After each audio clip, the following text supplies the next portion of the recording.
자, 몽테뉴의 에세 제2장 슬픔에 관하여를 한번 살펴보도록 하겠습니다. 이 에세는 이제 슬픔에 관한 고찰이죠.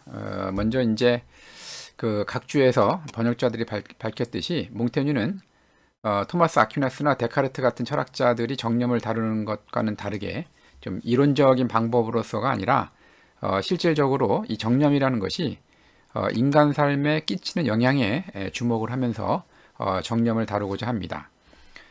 그 중에서 이제 이 슬픔이라는 정념에 대해서 일반적으로 세 가지 시각이 존재한다 이렇게 이야기했는데, 첫 번째는 일반적인 인식이죠. 슬픔이라는 것은 지혜, 미덕, 양심과 함께 한다라는 거죠. 예를 들어서 슬픔이라는 것은 어떤 불의한 일을 봤을 때 어떻게 저런 일이 벌어질 수 있을까에 대해서 인간에 대한 어떤 슬픔을 느끼고 눈물을 흘리고 이런 것들을 우리가 이제 슬픔이라는 것을 이야기할 때 떠올린다는 걸 생각을 해보면 지혜라든지 양심 이런 것과도 관련이 있다라고 느끼는 바로 그렇게 이해할 수 있을 것 같습니다. 두 번째는 이제 이탈리아 사람들의 견해인데 슬픔과 고약함을 같다고 생각을 했죠. 그래서 슬픔이라는 것은 고약하다라는 뜻은 뭔가 항상 즐겁고 인생이라는 것은 즐거움을 추구를 해야 되는데 슬픔이라는 것은 참 우리를 뭐랄까 좀 다운시키고 뭔가 좀 기쁘지 않게 하기 때문에 고약하다라고 생각을 한다라는 것 같아요. 이탈리아인들이 가지고 있는 낙천적인 성격 요거에 비해서 본다면 슬픔이라는 것은 참 뭔가 이렇게 좀 우울하게 만들고 또 분별 없이 행동하게 하기 때문에 이건 과히 그렇게 좋아 보이지 않는다라고 이야기하기도 한다는 거죠.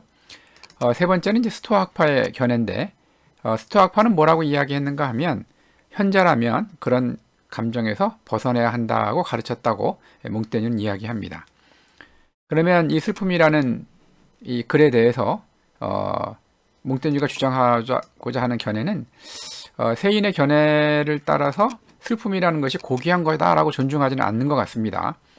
대체로 스토아 학파의 견해에 근접을 하면서 자기만의 처방을 내리는 이제 이러한 글로 볼 수가 있죠. 자, 그래서 이제 푸사메니투스와 그 다음에 샤를드 기즈의 일화를 이제 설명을 합니다. 그래서 이제 푸사메니투스는 어떤 사람인가 하면 이집트의 왕이죠. 이집트의 왕인데 이 사람이 이제 페르시아 왕인 이 캄비세스가 이집트를 쳐들어가서 푸사메니투스를 이제 사로잡았습니다. 그래서 이제 본문에서는 그냥 요 앞뒤 사정에 대한 설명은 없지만 좀 부연 설명을 해보자면 이 캄비세스라는 왕이 푸사메니투스의 정신력을 한번 시험해 보기 위해서 눈앞에 딸과 아들이 지나가게 한 일이 있습니다. 그래서 이제 일부러 지나가게 해서, 그러니까 포로로 잡혔겠죠.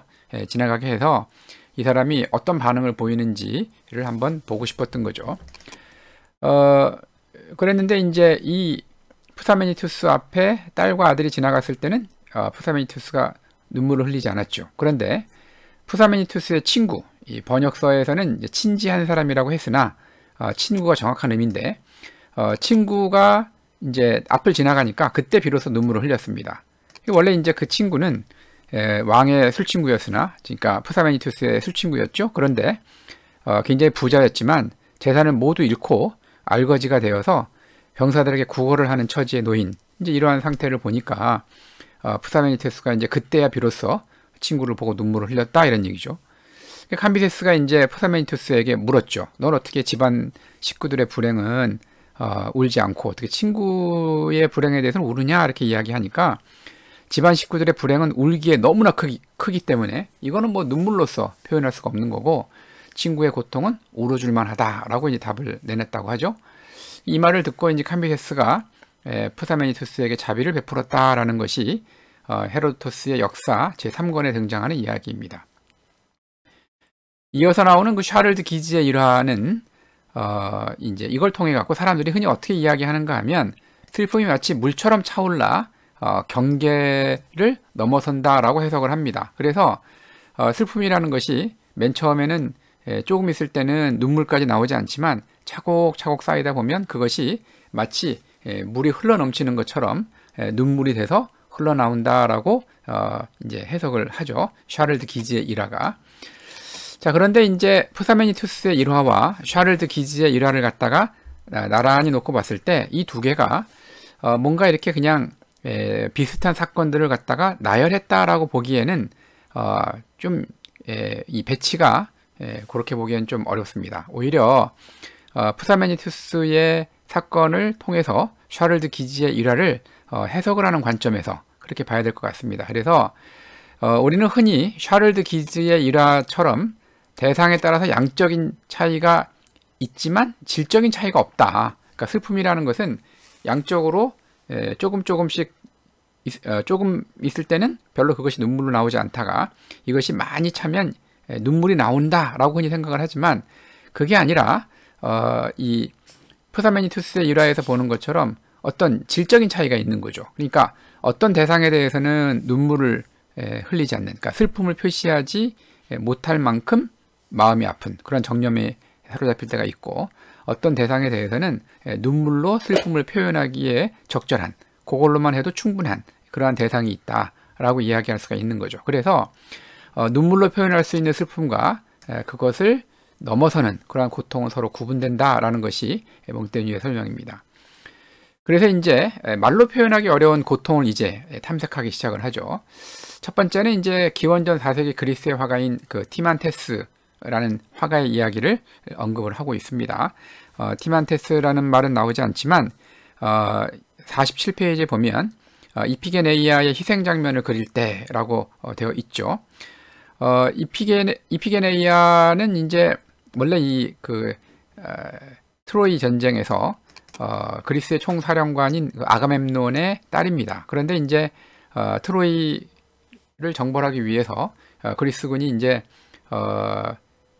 바람이 불기를 기다리면서 이제 배를 대기하고 있는데 바람이 불지 않았죠. 그래서 이제 신탁에 따르면 이제 이피게네이아를 갖다가 제물로 바쳐야 된다라는 신탁이 내려와서 결국은 이제 아가멤논이 이피게네이아를 이제 희생으로 바치는 그러한 장면이 나옵니다. 물론 그랬을 때 이제 이피게네이아가 희생이 됐는지 아니면 다른 여신에 의해서 구원을 받았는지는 여러 가지 이설이 있긴 합니다만, 적어도 딸을 제물로 넘겨주는 그 당시에 이 아버지의 고통을 표현을 했어야 했죠. 그래서 이제 여기 보는 것과 같이, 이 그림에서 보는 것과 같이 다른 사람들은 이렇게 뭐 비록 안타까워하거나 아니면 뭐 좀 다른 곳을 쳐다보면서 자기의 감정을 표현하고 있지만, 아버지의 감정에 대해서만큼은 슬픔이라는 일반적인 감정 혹은 뭐 눈물을 흘린다라는 일반적인 표시만 갖고는 충분히 표현할 수가 없기 때문에 이 화가는 현명하게도 아버지의 얼굴을 가림으로써 얼마나 이 아가멤논이 격렬한 고통에 쌓여 있는지를 보여줬다, 이런 이야기를 하는 거죠. 그래서 이제 이 슬픔 때문에 목숨을 잃은 사람들, 예를 들면 돌이 되어버린 니오베라든지 라이샤크 대장의 죽음, 이런 것들도 예로 들었습니다. 본문에 보면. 그런데 이제 우리에게 죽음에 가까운 고통을 주는 것은 슬픔만 그런가? 그렇지 않죠. 기쁨도 그렇습니다. 몽테뉴는 그 플리니우스의 박물지 제7권 8장에 나오는 여러 사례를 이제 들어서 이제 이 에세이를 썼습니다. 거기에 이제 박물지라는 말 나오지 않지만 원전은 박물지라는 거죠. 예를 들어서 소포클레스와 디오니시우스 같은 경우에는 비극 공연대회에서, 비극 경연대회에서 상을 받아서 죽었다고 하고, 너무나 기뻐서. 디오도루스는 이 논거에 응수하지 못해서 죽었다고 하는데, 이 플리니우스의 서술을 보면 그 논거가 아주 엄청난 질문이 아니라 아주 사소한 질문이라고 했는데, 그것 때문에 이제 자존심이 너무나 상해서 갑작스럽게 이제 죽음을 맞이했다라는 그러한 예를 끌고 왔습니다. 자, 하지만 몽테뉴는 자신이 그러한 격렬한 정념에 사로잡히는 일이 없다고 고백을 합니다. 그 이유는 뭔가 하면, 첫 번째는 천성적으로 무진점이 도움이 되는 거죠. 두 번째는 날마다 이성적인 성찰로 감수성에 덮개를 씌워서 더 무디게 만든 그 결과로 자기는 절대 그런 일이 없다라고 이야기하고 있습니다. 이렇게 함으로써 인간이 어떤 그 우리가 흔히 얘기하는 슬픔이라는 격렬한 감정뿐만이 아니고 기쁨이라든지 아니면 뭐 자존심이 상한다든지 이러한 엄청난 정념에 사로잡혔을 때 목숨을 잃을 수도 있는 그러한 존재다 라는 것을 다시 한번 고찰을 해보면서 과연 그걸 이렇게 내버려 두는 것이 옳은가, 아니면 이성적인 성찰로 감수성에 덮개를 씌워서 더욱더 무디게 만들면서 우리의 인생에서 겪는 여러 가지 고통을 해결해야 될 것인가에 대해서 몽테뉴는 진지하게 한번 반성을 해보자 라고 이야기한다고 이야기할 수 있습니다.